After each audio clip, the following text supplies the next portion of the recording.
Kia ora kabayan! Roma nga pala ng Easy Immigration Advisors. Nag-iisip ka ba lumipat sa New Zealand kasama ang iyong partner or pamilya? Stop scrolling muna kapatid. Bibigyan kita ng mga mahalagang impormasyon na dapat mong malaman bago ka pa magplano na mag-migrate sa New Zealand. Samahan mo ako dahil bibigyan kita ng mga ilang tips na dapat mong tandaan bago ka mag-migrate sa New Zealand. NZ Stat Check.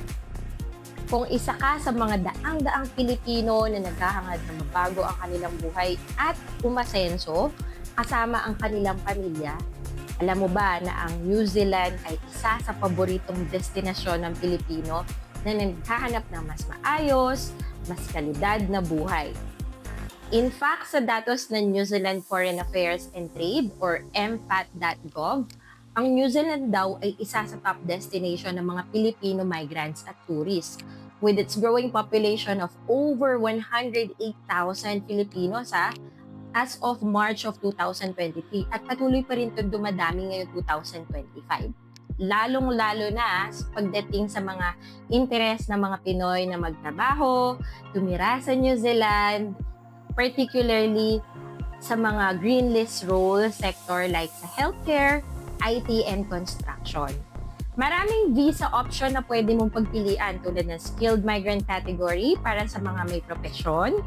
Partnership visa naman, ito yung para sa mga may asawa or partner na nasa New Zealand. O di kaya naman naghahanap ka ba ng world-class education na maaari mong gamitin or para sa iyong qualification or maisama mo ang iyong partner habang ikaw ay nag-aaral sa New Zealand. Tamang-tama ang student visa option para sa iyo.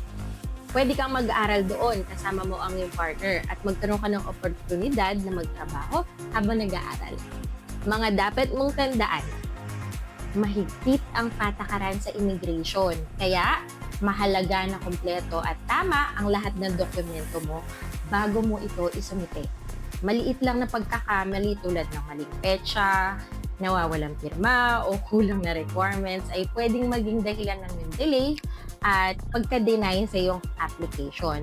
Bukod pa dito, kailangan mo siguraduhin updated ka sa pinakabagong batas at regulasyon dahil madalas itong pabago-bago. Mas mabuti rin na may gumagabay na eksperto para maiwasan ang stress at dagdag gastos. Tandaan, mas maayos ang paghahanda at mas mabilis yung proseso ng paglipat kung mayroong ekspertong gagabay sa iyo.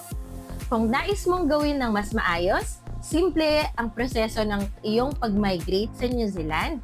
Huwag kang mag-atubiling makipag-ugnayan sa eksperto at lehitimong migration partner, ang Easy Immigration Advisors in New Zealand.